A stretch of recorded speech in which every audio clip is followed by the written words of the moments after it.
ਬਿਸਮਿਲ੍ਲਾਹਿਰਰਹਿਮਾਨਿਰਰਹੀਮ। ਅਸਲਾਮੁ ਅਲੈਕਮ। ਜੀ ਆਇਆਂ ਨੂੰ ਰੈਕਸ ਕਿਚਨ ਵਿੱਚ ਸਾਰੇ ਦੋਸਤਾਂ ਨੂੰ ਖੁਸ਼ ਆਮਦੀਦ।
ਅਲੱਗ ਤੋਂ ਤੁਸੀਂ ਇੱਕ ਬਰਤਨ 'ਚ ਥੋੜ੍ਹਾ ਜਿਹਾ ਪਾਣੀ ਪਾ ਲਓ ਅਤੇ ਉਹਦੇ ਵਿੱਚ ਅੱਧੀ ਚਮਚ ਨਮਕ ਪਾ ਲਓ।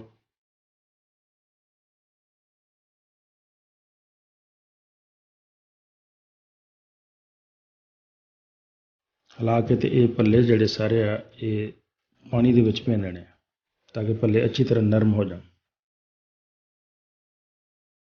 ਇਸ ਤਰ੍ਹਾਂ ਅਸੀਂ ਉੱਤੇ ਇੱਕ ਪਲੇਟ ਰੱਖ ਦਿੰਦੇ ਹਾਂ ਤਾਂ ਕਿ ਸਾਰੇ ਭੱਲੇ ਪਾਣੀ ਵਿੱਚ ਅੱਛੀ ਤਰ੍ਹਾਂ ਡੁੱਬ ਜਾਣ। ਹੁਣ ਅਸੀਂ ਤਕਰੀਬਨ 300 ਗ੍ਰਾਮ ਦਹੀਂ ਲੈਂਦੇ ਹਾਂ ਅਤੇ ਉਹਨੂੰ ਅੱਛੀ ਤਰ੍ਹਾਂ ਫੈਂਟ ਲੈਂਦੇ ਹਾਂ ਤਾਂ ਕਿ ਉਹਦੇ ਵਿੱਚੋਂ ਫੁੱਟੀਆਂ ਵਗੈਰਾ ਖਤਮ ਹੋ ਜਾਣ। ਦਹੀਂ ਫੈਂਟ ਕੇ ਇਹਦੇ ਵਿੱਚ ਤਕਰੀਬਨ 50 ਗ੍ਰਾਮ ਚੀਨੀ ਪਾ ਲਓ ਅਤੇ ਅੱਛੀ ਤਰ੍ਹਾਂ ਹਿਲਾ ਲਓ।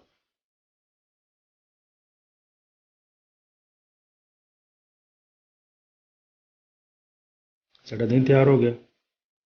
ਹੁਣ ਅਸੀਂ ਭੱਲਿਆਂ ਵਾਸਤੇ ਮਸਾਲਾ ਤਿਆਰ ਕਰ ਲੈਂਦੇ ਹਾਂ। ਅੱਧੀ ਚਮਚ ਜ਼ੀਰੇ ਪਾਊਡਰ ਦਾ, ਅੱਧੀ ਚਮਚ ਕਾਲੀ ਮਿਰਚ ਪਾਊਡਰ, ਅੱਧੀ ਚਮਚ ਚਾਟ ਮਸਾਲੇ ਦਾ ਅਤੇ ਅੱਧੀ ਚਮਚ ਲਾਲ ਮਿਰਚ ਦਾ ਅਤੇ ਥੋੜ੍ਹਾ ਜਿਹਾ ਕਾਲਾ ਨਮਕ, ਚਮਚੀ ਦਾ ਚੌਥਾ ਹਿੱਸਾ। ਇਹ ਚੀਜ਼ਾਂ ਪਾ ਕੇ ਤੇ ਮਸਾਲੇ ਨੂੰ ਅੱਛੀ ਤਰ੍ਹਾਂ ਮਿਕਸ ਕਰ ਲਓ।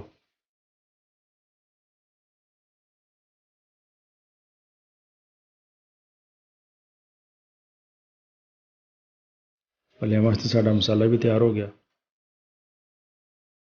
ਹੁਣ ਜਿਹੜੇ ਭੱਲੇ ਅਸੀਂ ਪਾਣੀ 'ਚ ਭਿੰਦੇ ਸੀ, ਕਾਫੀ ਦੇਰ ਹੋ ਗਈ ਆ, ਅੱਛੀ ਤਰ੍ਹਾਂ ਭਿੱਜ ਗਏ ਆ।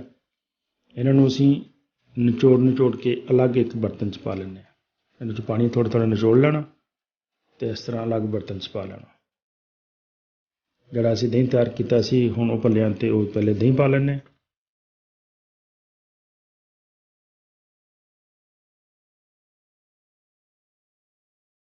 ਅਤੇ ਉੱਤੇ ਥੋੜ੍ਹਾ ਜਿਹਾ ਮਸਾਲਾ ਭੁੱਕ ਲਓ, ਜਿਹੜਾ ਅਸੀਂ ਪਹਿਲੇ ਮਿਕਸ ਕਰਕੇ ਰੱਖਿਆ ਸੀ। ਥੋੜ੍ਹੀ ਥੋੜ੍ਹੀ ਕੈਚਅਪ ਪਾ ਲਓ।